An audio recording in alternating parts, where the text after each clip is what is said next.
Why do 90% of traders scan candlestick patterns? Because spotting an abandoned baby can mean striking gold. The abandoned baby is a rare but powerful reversal candlestick pattern used by savvy traders to predict potential market turnarounds. Picture this. On day 1, there's a large red candle in a downtrend, signaling strong selling pressure. Day 2 shows a small candle or a doji, gapping down, indicating hesitation. Then bam!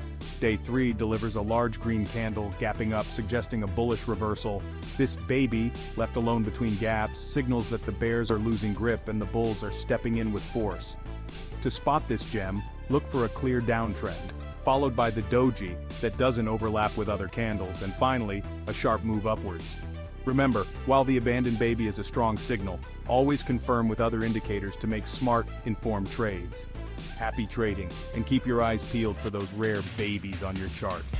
Don't forget to subscribe to our channel and visit our website for more trading tips and strategies.